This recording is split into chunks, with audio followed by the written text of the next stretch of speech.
কেউ কাউকে আসন দেবে না, আমরা আসন সমঝোতা করব। আমরা চাইছি যে একটা মানে একটা যৌক্তিকভাবে আসন সমঝোতা হোক। একটা আমরা বারংবার বলছি যে যেখানে জিততে পারে। আমি বারংবার বলেছি, আমির বারংবার বলেছে, যদি আমরা আসন ধরে পর্যালোচনা করি এবং তার যদি আসে যে একটা আসন ইসলামের জন্য জিতবে না, আমরা একটা আসন ইলেকশন করবো না। আচ্ছা, আমরা যদি দেখে 300 আসন ইসলামের জন্য জিতবে, 300 আসন হাত পাখি ইলেকশন করবে। কিন্তু আমাদের যে নেতৃত্ব সমঝোতা করতে গেছেন সেখানে দেখা গেছে যে আমরা একটা একটা করে আসন ধরে পর্যালোচনা করতে পারি নাই। এবং সেখানে নানা ধরনের কথাবার্তা আসছে এবং শেষ মুহূর্তে দেখা গেছে যে আসনগুলোতে আমরা দীর্ঘদিন টার্গেট করে কাজ করেছি, তারাও জানে, সেই আসনগুলো বাদ দিয়ে আমাদেরকে কিছু আসন মানে ধরাইয়া দেওয়া হয়েছে।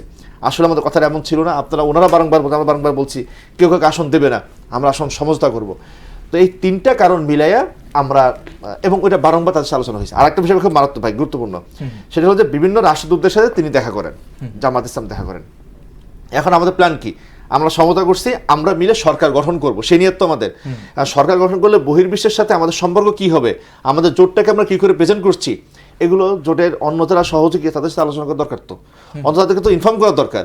সেটা যদি না করেন যে আপনার মতো করে আপনি মানে এক একটা দল রাষ্ট্রদূতের সাথে কি বুঝাচ্ছেন সেটা আমি না জানি। তো আসলে এত সন্দেহ, এত অবিশ্বাস, এত মানে ভিন্নমত নিয়ে, আদর্শগত দলগুলোর মধ্যে এত ভিন্নমত নিয়ে একটা জোট আসলে চলে না। এবং আপনি জানেন যে ইসলামী আন্দোলন বাংলাদেশ মানে খুবই আদর্শবাদী। এই আদর্শবাদী হইতে গিয়ে তার বৈষয়িক ক্ষতি হইল তার হোক, যে আমাদের ক্ষমতায় একটা আসন না পাই, ক্ষমতাতে না পারি, আমরা যেহেতু পরোয়া করি না, সেজন্য আদর্শের জায়গাটাকে চূড়ান্ত ধরে আমরা এই সরেটা আসছি। না, এই যে বললেন যে আসন সমঝোতার একটা ব্যাপার ছিল, আপনাদের যে কাজ করেছেন যে আসনগুলোতে সেইখানে না দিয়ে অন্য জায়গায় দেওয়া বা একটা ছিল, এইটা যদি ঠিক থাকতো তাহলে তো আদর্শ না, আসলে এটা থাকতো না।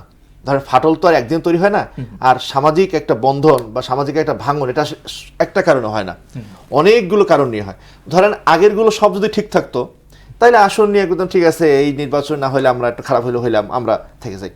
ওগুলোও যখন মিলতেছে না, এটাও যখন মিলতেছে না, আবার ধরেন ওগুলো সব খারাপ হয়ে গেছে, আমরা এদিকে ধরেন 100 আসনের মতো বা 150 আসনের মতো আমরা পাইছি, তাহলে চিন্তা করতাম যে ঠিক আছে এই সমঝোতার মধ্যে আমাদেরই তো বেশি অংশ, তো আমরা বেশি অংশ দিতে আসার পরে তারা কিছু করতে চাইলে করতে পারবে না।